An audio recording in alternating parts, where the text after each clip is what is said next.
Hi hello welcome to post 360. నేను మీ మురళీరాపల్లి.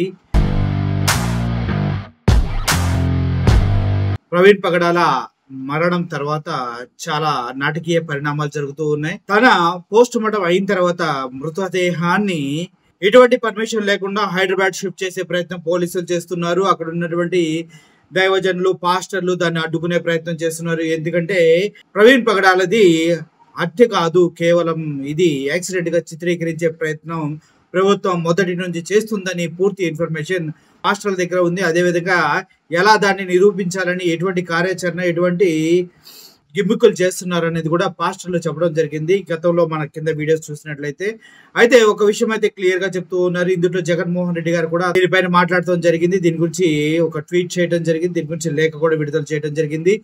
ప్రవీణ్ పగడాల చనిపోయటం పట్ల ఆయన ప్రగాఢ సానుభూతి తెలియజేస్తూ ఇటువంటి మరణాలు ఇంకపైన జరగకుండా ఉండాలని కోరుకుంటూ, అదేవిధంగా ఇప్పుడు పాస్టర్లకు ఏదైతే అవమానాలు ఉన్నాయో అవన్నీ నివృత్తి చేయాలంటూ అటు గవర్నమెంట్ కి విజ్ఞప్తి చేశారు జగన్మోహన్ రెడ్డి. అదేవిధంగా కే పాల్ గారు కూడా ఇప్పుడు ఆ స్థలానికి చేరుకున్నారు. ఎక్కడైతే పోస్ట్ మార్టం జరుగుతుందో ఆ స్థలానికి ఆయన కూడా మాట్లాడుతూ, ప్రాథమికంగా మాకు దొరికిన ఇన్ఫర్మేషన్ ప్రకారం మా ఇన్వెస్టిగేషన్ లో ఇది పూర్తి స్థాయిలో హత్యగానే పరిగణిస్తూ ఉన్నాం. దీంట్లో ఎటువంటి సందేహం లేదు.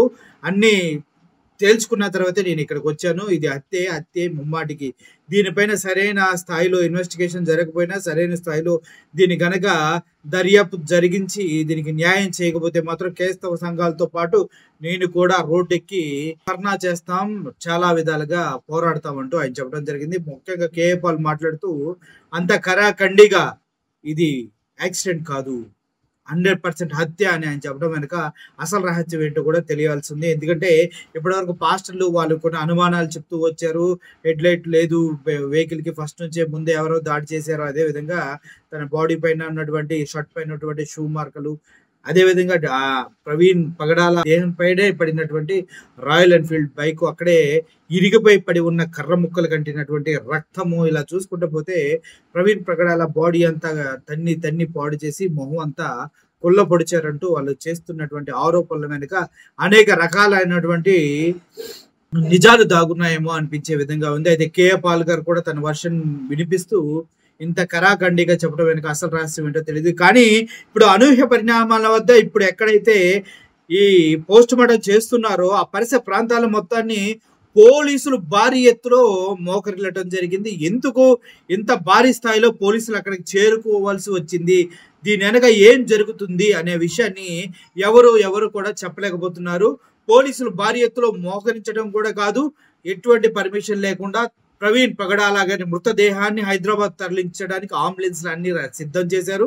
అక్కడున్న పాస్టర్లు పోస్ట్ మార్టం రిపోర్ట్ చూయించిన తర్వాత మాత్రమే మేము ఇక్కడ నుంచి మృతదేహాన్ని కదిలేలాగా చేస్తామంటూ వాళ్ళు మాట్లాడుతూ ఉన్నారు. ఓవరాల్ గా ఒక విషయం అయితే ఇక్కడ తేటతెల్లమవుతుంది. పోలీసులు పాస్టర్ని, క్రైస్తవ సమాజాన్ని రాజకీయ నాయకులు, పోలీసులు కలిసి మోసం చేయాలనుకుంటున్నారు. ఎవరో తనపైన దాడి చేసి తనని హతమారిస్తే దాన్ని దాచేసి వారికి కొమ్ము కాచి పాస్టర్లకి, క్రైస్తవ సమాజానికి అన్యాయం చేస్తున్నారంటూ అక్కడున్న పాస్టర్లు మొత్తం వెలుగెత్తి మాట్లాడటం జరుగుతుంది, నోరెత్తి అరవడం జరుగుతుంది. ఇంత 2 రోజుల నుంచి ఇక్కడ మేము అన్నం నీళ్లు లేకుండా రోడ్ల మీద ఇలా చస్తూ ఉంటే మీరు దొడ్డిదారిన శవాన్ని పంపించడానికి చూస్తూ ఉన్నారా, ఇదే అన్యాయం కాదా అంటూ ప్రశ్నిస్తూ ఉన్నారు. అక్కడ ఉన్నటువంటి చాలా పేరు మోసినటువంటి పాస్టర్లు అంతా కలిసి కూడా ఒక తాటిపైకి వచ్చి న్యాయం జరగాలని ప్రశ్నిస్తూ ఉన్నారు, అడుగుతూ ఉన్నారు. అయినప్పటికీ ఎటువంటి ఉపయోగం లేదు. ఎందుకంటే పోలీసులు భారీ ఎత్తున మోకరించారు. ఎంతమంది జనాలు ఉన్నా కూడా వాళ్ళని రోప్ పార్టీ కూడా అక్కడ దిగడం జరిగింది.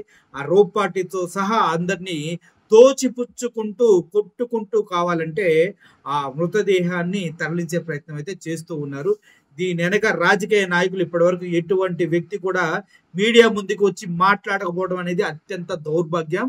క్రైస్తవ సమాజం ఓట్లు అయితే కావాలి, కానీ వారికి ఆపద వచ్చినప్పుడు వారి పక్షాన్ని నిలబడే నాయకుడే లేకపోవడం ఆంధ్రప్రదేశ్ చేసుకున్నటువంటి పాపం అని కూడా చెప్పడానికి ఎవరు వెనుకాడట్లేదు.